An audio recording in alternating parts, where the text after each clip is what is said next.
জন্মদিনে আমরা ছোট বড় সবাই কেক কেটে সেলিব্রেট করতে খুবই পছন্দ করি। আর প্রিয় মানুষের কেকটা যদি নিজের হাতে তৈরি করে নেওয়া যায় তাহলে তো কোনো কথাই নেই। আজকে আমি 4টি ডিম দিয়ে মজার একটি ভ্যানিলা কেক তৈরি করে দেখাবো। প্রথমে আমি কেকের জন্য 4টা ডিম ভেঙে কুসুমটাকে আলাদা করে রেখে দিব। এবার ডিমের এই সাদা অংশের সাথে সামান্য পরিমাণ লবণ দিয়ে ইলেকট্রিক বিটার দিয়ে এটাকে আমি ফোম বানিয়ে নিব। 3 মিনিট মিডিয়াম স্পিডে বিট করে নেওয়ার পর ফোমের মতো তৈরি হয়ে গিয়েছে। এবার এর সাথে আমি 1 কাপ চিনি মিশাবো আর চিনিটাকে কয়েকবারে মিশিয়ে নিব। চিনিটা দিয়ে বিট করে নেওয়ার পর এবার ডিমের কুসুমগুলো একটা একটা করে দিয়ে আবারও বিট করে নিব। কুসুমটা দিয়ে আমার বিট করে নেওয়া হয়ে গিয়েছে এবং চিনিটাও খুব ভালোভাবে গলে গিয়েছে। এবার এই ফোমের সাথে আগে থেকে চেলে নেওয়া 1 কাপ ময়দা অল্প অল্প করে মিশিয়ে নিব। ময়দাটাকে আলতো হাতে মিশিয়ে নিতে হবে, তাড়াতাড়ি করে মিশানো যাবে না, তাহলে কিন্তু এটা দেবে যাবে। ময়দাটাকে ভালো করে মিশিয়ে নেওয়া হয়ে গিয়েছে আর এই ঘনত্বটা ঠিক এরকম হয়েছে। এবার এর সাথে দিয়ে দিচ্ছি 1 চা চামচ বেকিং পাউডার আর আধা চা চামচ বেকিং সোডা দিয়ে আবারও ভালো করে মিশিয়ে নিচ্ছি। বেকিং পাউডার মিশিয়ে নেওয়ার পর এবার এর মধ্যে 1 টেবিল চামচ কর্নফ্লাওয়ার দিয়ে আবারও খুব ভালো করে মিশিয়ে নিচ্ছি।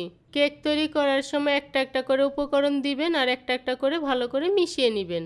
কর্নফ্লাওয়ার দিয়ে মিশিয়ে নেওয়ার পর এবার 2 টেবিল চামচ পাউডার মিল্ক দিয়ে আবারও মিশিয়ে নিচ্ছি। তারপর আধা কাপ সয়াবিন তেল দিয়ে আবারও ভালো করে মিশিয়ে নিচ্ছি। সবশেষে 2 টেবিল চামচ লিকুইড দুধ আর সুন্দর একটা ফ্লেভারের জন্য 1 টেবিল চামচ ভ্যানিলা এসেন্স মিশিয়ে নিচ্ছি। এখন কেকটাকে বেক করার জন্য এখানে একটি কেকের বাটিতে তেল ব্রাশ করে বেকিং পেপারটা বিছিয়ে রেখেছিলাম। এখন কেকের মিশ্রণটাকে এর মধ্যে ঢেলে দিচ্ছি। তারপর কেকের বাটিটাকে একটু ঝাঁকিয়ে দিচ্ছি যাতে ভিতরের এয়ার বাবলসটা বের হয়ে যায়। এখন 180 ডিগ্রি তাপমাত্রায় এটাকে আমি 40 মিনিটের জন্য বেক করে নিব। তবে ওভেনের তাপমাত্রার উপর নির্ভর করে টাইমটা কম বেশি লাগতে পারে। 40 মিনিট পর কেকটা তৈরি হয়েছে কিনা তা একটা কাঠির সাহায্যে দেখে নিচ্ছি। যদি কাঠিটা পরিষ্কার বের হয় তাহলে বুঝতে হবে কেকটা তৈরি হয়ে গিয়েছে, আর যদি এটাতে লেগে থাকে তাহলে আরও কিছুক্ষণ বেক করতে হবে। কেকটা আমার বেক করা হয়ে গিয়েছে। এখন এটাকে আমি এভাবে রেখে দিব সম্পূর্ণ ঠান্ডা হওয়ার জন্য। কেকটা ঠান্ডা হতে হতে এবার আমি কেকের ক্রিমটা তৈরি করে নিচ্ছি। তার জন্য প্রথমে আমি আধা কাপ হোয়াইট চকলেট নিয়েছি। এখন এই চকলেটটাকে গলিয়ে নিচ্ছি। এখানে আমি 1 কাপ হুইপ ক্রিম নিয়েছি। এখন এই ক্রিমটাকে আমি বিটারের সাহায্যে বিট করে নিচ্ছি।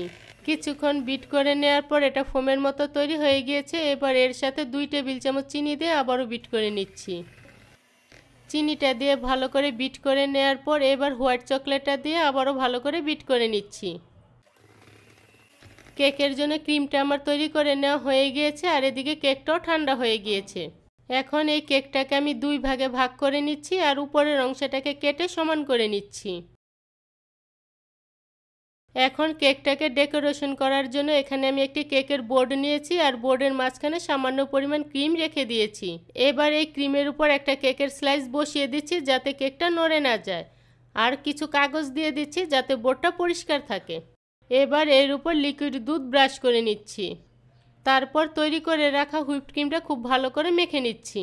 ক্রিমটা মেখে নেওয়ার পর অপর স্লাইসের কেকটা এর উপর বসিয়ে আবারও দুধ ব্রাশ করে নিচ্ছি। এখন সম্পূর্ণ কেকের উপর আমি হুইপড ক্রিমটা খুব ভালো করে মেখে নিচ্ছি।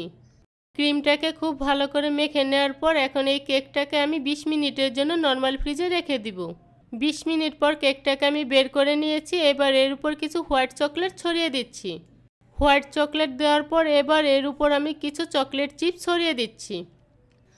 চকলেট চিপসটা দেওয়ার পর এবার বোর্ডে থাকা কাগজগুলোকে আমি সরিয়ে নিচ্ছি। সবশেষে কেকটাকে আরেকটু সুন্দরের জন্য কিছু স্প্রিঙ্কেল ছড়িয়ে দিচ্ছি। ব্যাস তৈরি হয়ে গিয়েছে প্রিয় মানুষের জন্মদিনের জন্য মজাদার এই ভ্যানিলা কেক। আজকের এই সহজভাবে তৈরি ভ্যানিলা কেকের রেসিপিটি যদি ভালো লেগে থাকে তাহলে আমার চ্যানেলটিকে সাবস্ক্রাইব করে পাশে থাকা বেল আইকনে প্রেস করতে ভুলবেন না। এতে করে আমি যে নতুন নতুন রেসিপি আপলোড করব সবার আগে নোটিফিকেশন আপনি পেয়ে যাবেন। আজকের মতো এখানেই বিদায় নিচ্ছি। দেখা হচ্ছে পরবর্তী নতুন কোনো রেসিপিতে।